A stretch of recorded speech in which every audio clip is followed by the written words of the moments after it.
அனைவருக்குமே வணக்கம்.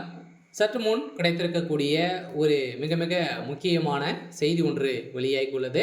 சற்று முன் ஸ்டாலினுக்கு எச்சரிக்கை கொடுத்த மத்திய அரசு, ஆளுநருக்கு வந்த அதிர்ஷ்டம். இது மாதிரி பார்த்தீங்கன்னா செய்திகள் வெளியாயிருக்கு. இப்போ தமிழகத்தில் நடக்கக்கூடிய சம்பவங்கள் பார்த்தீங்கன்னா ஒரு மிகப்பெரிய சம்பவங்கள் நடக்குது இல்லையா?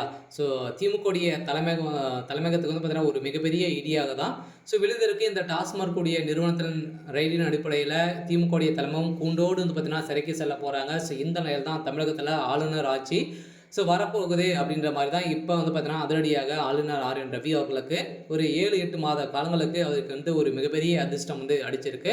ஸோ இந்த நிலையில் தான் இப்போ அதிரடியாக உதயநிதி ஸ்டாலின் அவர்களும் முதல்வர் ஸ்டாலின் அவர்களும் பார்த்தீங்கன்னா இந்த டாஸ்மாக் நிறுவனத்தில் நடந்த ரைட்டின் அடிப்படையில் உறுதியாக இருக்குது. ஸோ இவங்க பார்த்தீங்கன்னா ஊழல் மிகப்பெரிய ஊழல் செஞ்சுருக்காங்க அப்படின்றத நிரூபணமாகி இப்போ பார்த்தீங்கன்னா செந்தில் பாலாஜி அவர்களும் அதே மாதிரி ஜெகத் ரக்ஷன் அவர்களும் கொடுத்த வாக்குமூலத்தின் அடிப்படையில் தான் இப்போ முதல்வர் ஸ்டாலின் அவர்களுக்கு இப்போ மத்திய அரசு பார்த்தீங்கன்னா அதிரடியாக டெல்லி மேலிடத்துலேருந்து ஒரு ரிப்போர்ட் வந்திருக்கு. ஸோ இந்த ரிப்போர்ட்டின் அடிப்படையில் இப்போ அதிரடியாக எச்சரிக்கை கொடுத்துருக்காங்க. ஸோ ஏற்கனவே அமித்ஷா அவர்களும் பார்த்தீங்கன்னா மதுரையிலேருந்து பேசியிருந்த நிலையில் திமுகவுக்கு மறைமுகமாகவே எச்சரிக்கை கொடுத்துருக்காரு. இந்த எச்சரிக்கையின் அடிப்படையில் தான் இப்போ தமிழகத்தில் இன்னும் 24 மணி நேரத்தில் தமிழகத்தில் ஆளுநர் ஆட்சிக்கு மாறத்துக்கான வாய்ப்புகள் இருக்குது. சில முதல்வர் ஸ்டாலின் அவர்கள் நிரூபணம் ஆச்சு அப்படின்னா அவங்க இந்த டாஸ்மாக் நிறுவனத்தில் நடந்த ரைட்டின் அடிப்படையில் சிக்காமல் எப்படி தப்பித்திருக்காங்க அப்படின்ற மாதிரி அவங்க சந்தோஷத்தில் இருக்காங்க. இருந்தாலுமே இப்போ இருக்கக்கூடிய தகவலின் அடிப்படையில் ஸோ முதல்வர் ஸ்டாலின் அவர்கள் பார்த்தீங்கன்னா அவருடைய பதவியை ராஜினாமா செய்திருக்காரு அப்படின்ற மாதிரியும் பரவலாகவே பேசப்பட்டிருக்கு. இருந்தாலும்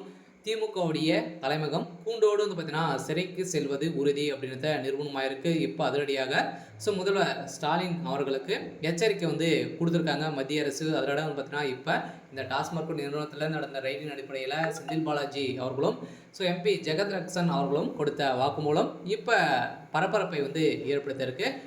ஏற்கனவே ஒரு மிகப்பெரிய சம்பவம் நடந்திருக்கு இல்லையா? இந்த சம்பவத்தின் அடிப்படையில் தான் இப்போ எக்கச்சக்கமான டாக்குமெண்ட்டுகள் மீண்டும் எக்கச்சக்கமான பணங்கள் பார்த்தீங்கன்னா மூட்டை மூட்டையாக சிக்கிய சம்பவத்தின் அடிப்படையில் தான் இந்த பணங்கள் அனைத்துமே ஊழல் செய்த பணம் அப்படின்ற மாதிரி இப்போ கண்டுபிடித்திருக்காங்க. செந்தில் பாலாஜி அவர்கள் ஏற்கனவே மின்சாரத்துறை துறையிலும் பார்த்தீங்கன்னா 40,000 கோடிக்கு மேலே மெகா ஊழல் நடந்திருக்கு அப்படின்றத இப்போ குறைந்திருக்கக்கூடிய நிலையில் இப்போ அனைத்து பணங்களுமே அனைத்து ஆதாரங்களும் இப்போ பார்த்தீங்கன்னா வெளியே இருக்குது. இந்த ஆதாரத்தின் அடிப்படையில் தான் முதல்வர் ஸ்டாலின் அவர்களுக்கு எச்சரிக்கை பார்த்தீங்கன்னா மத்திய அரசு கொடுத்துருக்காங்க. கூடிய விரைவில் தமிழகத்தில் ஆளுநர் ஆட்சி வரப்போகுது அப்படின்ற மாதிரி தான் இப்போ ஒரு தகவல் வெளியே இருக்குது. சரி, ஓகே. இன்றைக்கான அப்டேட் இதுதான். மறக்காமல் நம்முடைய சேனலை சப்ஸ்கிரைப் பண்ணி சப்போர்ட் பண்ணுங்கள். தேங்க்யூ.